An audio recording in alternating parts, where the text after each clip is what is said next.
오늘은 기쁜 성탄절입니다. 우리 옆에 있는 분들에게 큰 소리는 내지 마시고 환한 얼굴로 메리 크리스마스 인사 한번 할 수 있기를 원합니다.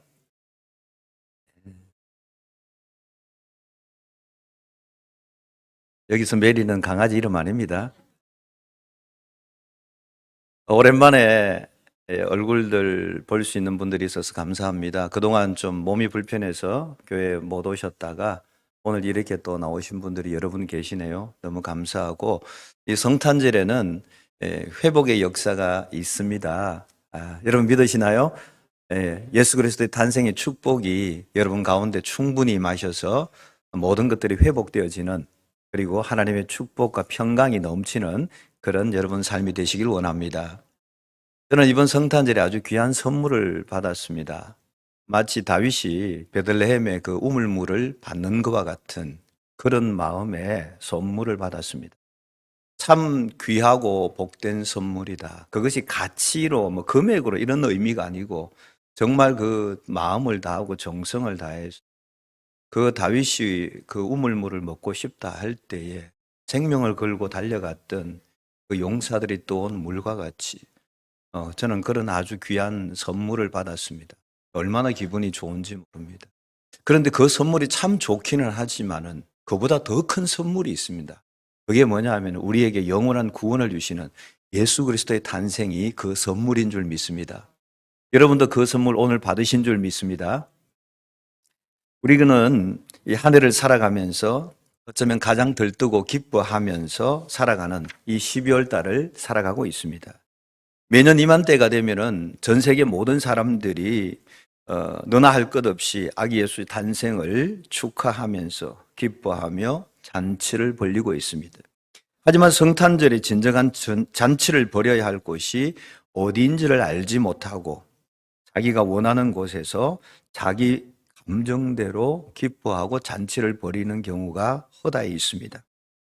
우리는 오늘 말씀을 통해서 성탄절에 진정한 잔치를 벌여야 할 곳이 어디인지를 알아야 하는 것입니다.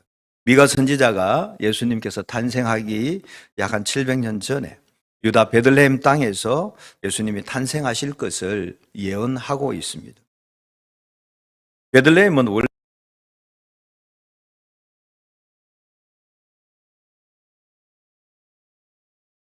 작은 촌락이었습니다. 그러나 그곳에 구세주께서 탄생하심으로 말미암아 일약 세계적인 명소가 되었던 것입니다. 오늘날 저와 여러분은 예수께서 이 땅에 초림으로 오셨던 날, 다른 장소가 아닌 이 교회에서 하나님을 아기 예수 탄생을 축하하는 성탄절 축하 예배를 드릴 수 있는 것은 상당한 의미 있는 일이라고 생각합니다. 베들레헴 에브라다를 향하여 선포되어지는 이 하나님의 말씀을 통해서 우리가 아기 예수 탄생을 축하해야 될 장소가 어디인지를 한번 생각해 보려고 합니다.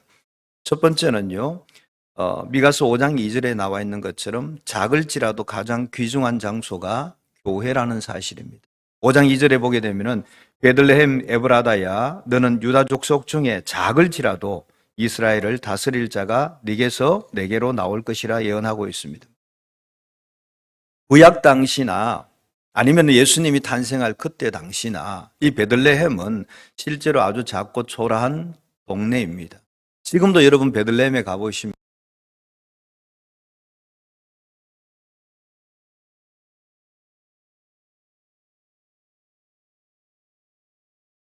또 다르게 에브라다 이렇게 부르고 있습니다. 에브라다는 베들레헴의 옛 지명이라고 보시면 됩니다. 유다 지파의 산쪽 구석에 있는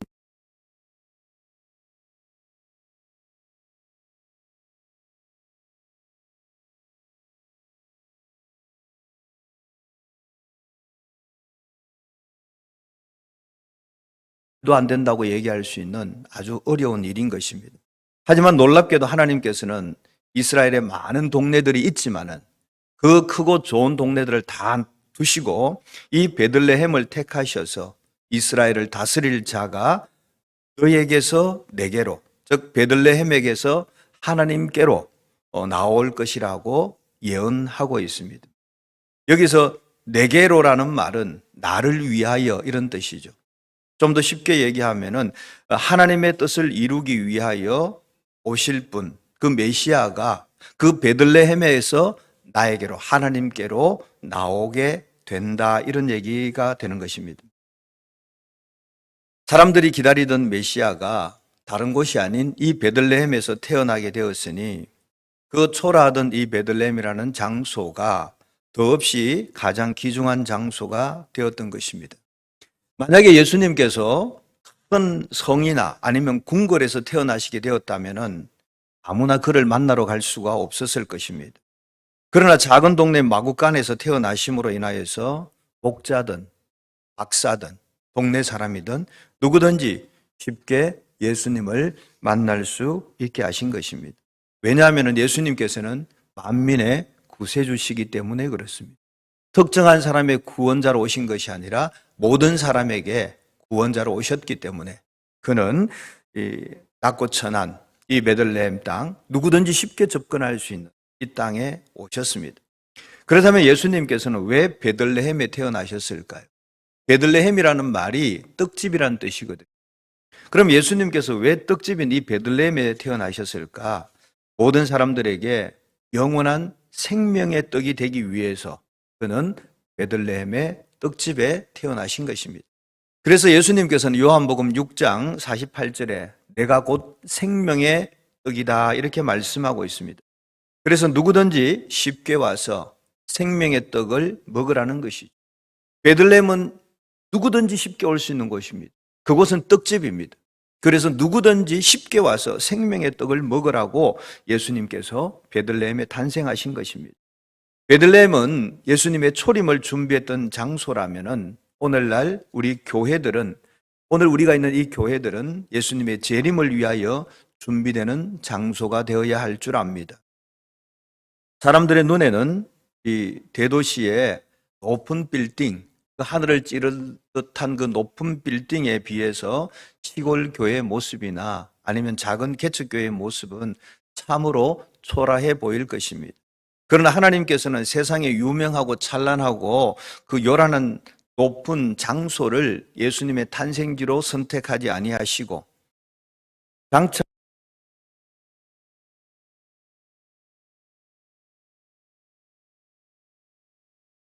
뿐만 아니라 화려하지 아니한 교회, 그 교회를 예수님의 초림의 장소로 선택하시고 또 예수님의 재림의 영광스러운 장소로 택정해 놓으신 것입니다.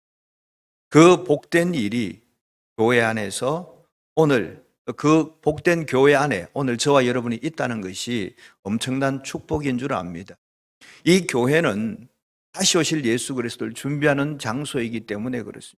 이곳에 오늘 우리가 모여서 이 땅에 초림하신 예수를 축하하고 경배하고 다시 오실 예수 그리스도를 맞을 준비를 한다는 것이 얼마나 복된 일인지 모릅니다.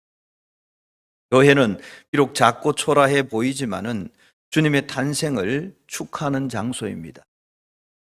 재림을 기다리는 가장 귀중한 장소가 바로 교회입니다. 그래서 이 교회는 비록 작을지라도 정말 귀중한 장소라는 사실이죠. 세상에 많은 장소가 있습니다. 넓고 화려하고 그렇지만 그곳에는 예수님이 탄생하지 아니하고 그 탄생을 축하하지 아니하고 다시 오실 예수를 기대하지 않는 장소들입니다. 교회는 비록 작을지라도 가장 귀중한 장소라는 사실을 기억하시고 그 귀중한 장소에 오늘 저와 여러분이 이곳에 있다는 것이 축복인 줄 믿으시길 바랍니다. 두 번째는 교회는 현실적으로 고난 중에 있더라도 가장 복된 장소라는 사실입니다. 오늘 3절에 보게 되면 그러므로 여인이 해산하기까지 그들을 붙여 두시겠고 그 후에는 그의 형제 가운데에 남은 자가 이스라엘 자손에게로 돌아오리니라고 약속하고 있습니다.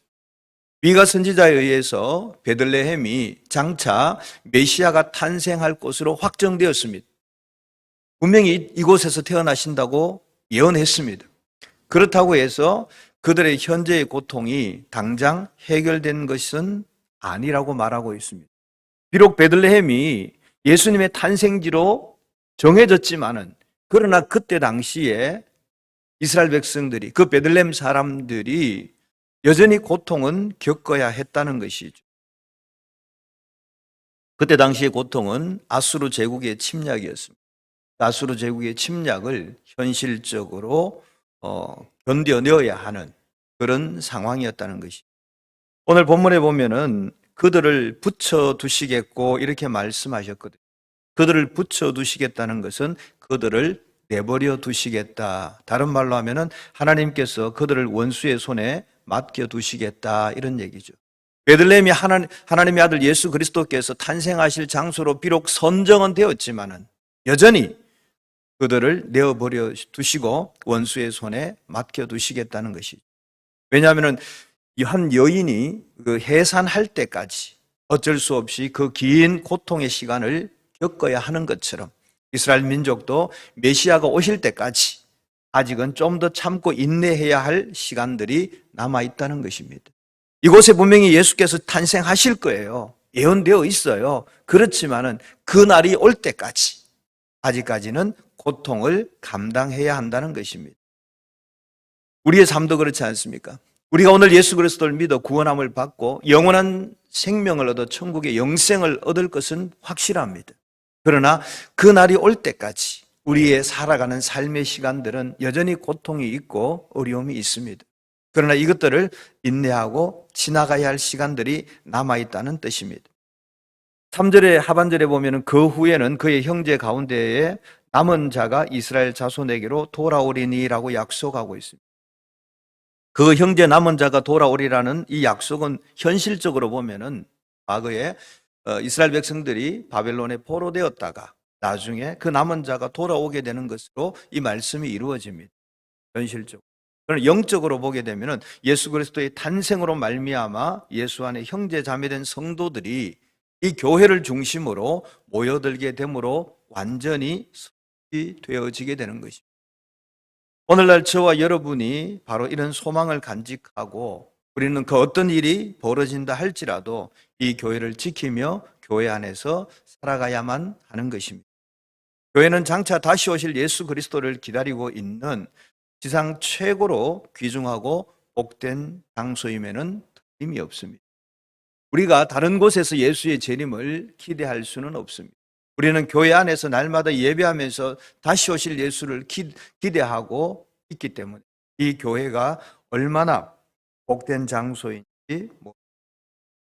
하지만은 그날이 올 때까지 당장은 좀 더 참아야 되고 견뎌야 할 어려움과 고난이 있을 수 있습니다. 때로는 예수 믿는 것 때문에 핍박이나 고난이 환난이 올 수도 있습니다. 또 우리가 교회를 다닌다고 해서 모든 것이 만사형통이 아니라 내가 교회를 다녀도 병에 걸릴 수도 있습니다.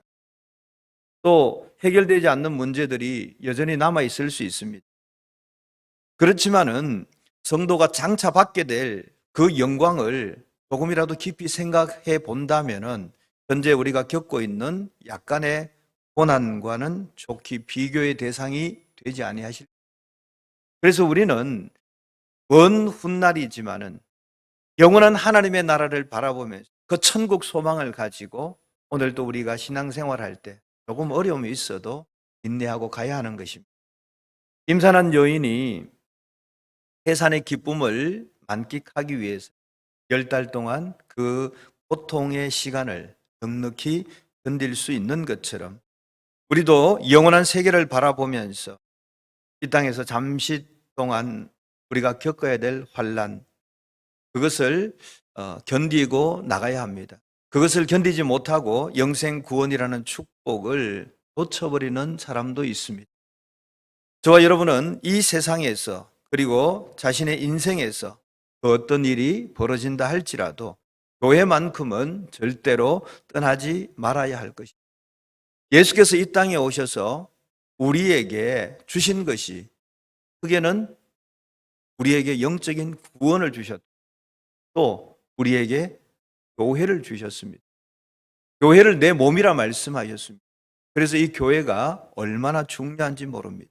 내 인생이 엉망이 되어버리고 이 세상이 불안할 때일수록 우리 성도들은 오히려 교회를 중심으로 모이기를 힘써야 합니다.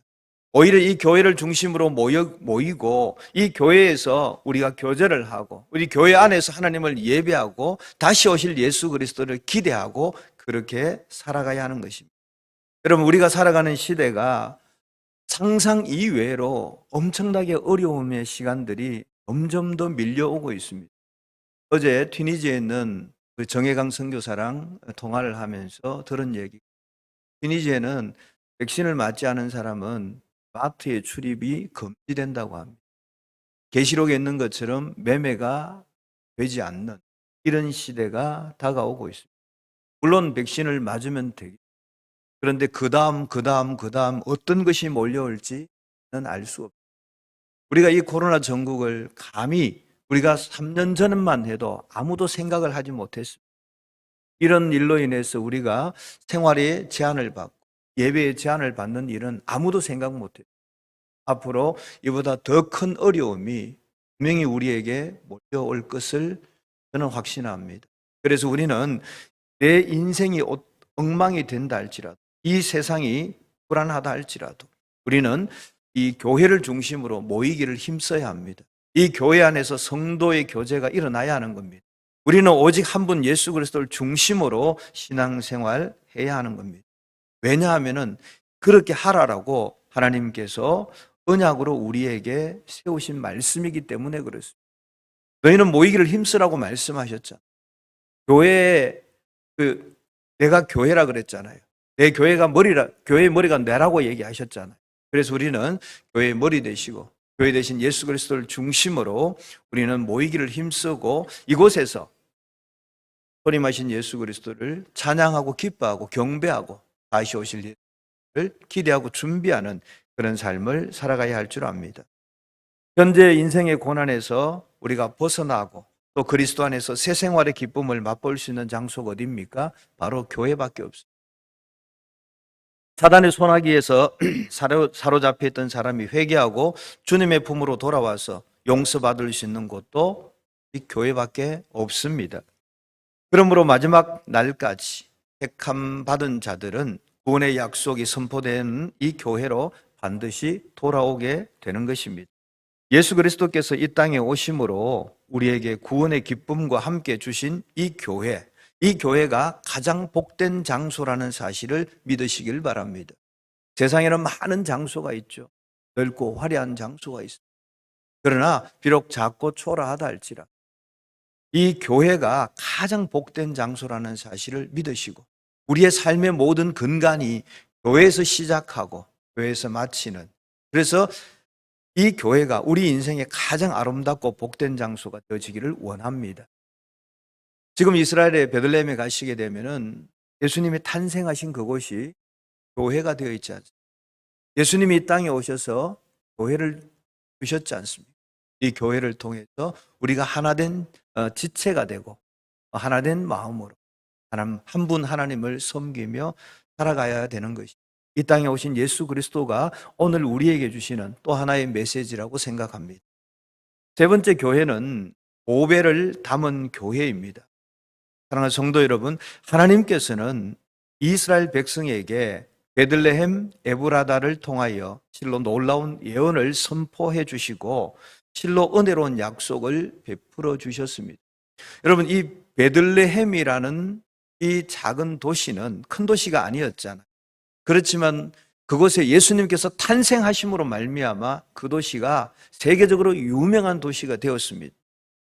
비록 내가 가지고 있는 그릇이 흐름하고 작고 보잘것없다 할지라도 그곳에 귀한 보배를 담게 되면 그 그릇이 보배합이 되어지는 것입니다. 메시아를 모시게 된 이 베들레헴은 더 이상 작은 떡집으로 있을 수만은 없었습니다. 그 베들레헴은 세계적인 봉지가 되었습니다. 이와 마찬가지로 돌아온 내 마음에도 예수님을 모시게 되면은 더 이상 우리는 작은 자가 아닙니다. 나는 비록 초라하고 나는 비록 부족하고 나는 비록 연약하다 할지라도 내 안에 거룩하신 예수 그리스도를 모심으로 말미암아 나는 작은 자가 아니고 초라한 자가 아니고 연약한 자가 아닌 것입니다. 내 안에 예수 그리스도를 모심으로 말미암아 나는 거룩한 보배를 담은 그릇이 되어지는 겁니다. 우리 교회는 그냥 건물이 아닙니다. 우리 교회는 보배를 담은 교회입니다.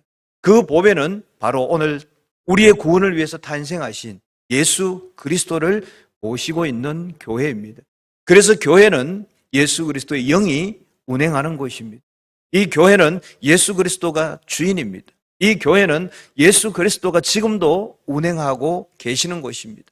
그래서 여러분이 어떤 마음의 상처와 아픔과 문제를 가지고 온다 할지라도 제가 해결해 드리는 것이 아니라 이 성전의 주인 되시는 예수께서 여러분의 기도를 들으시고 여러분의 문제를 해결하시는 장소가 바로 이곳 교회인 줄 압니다.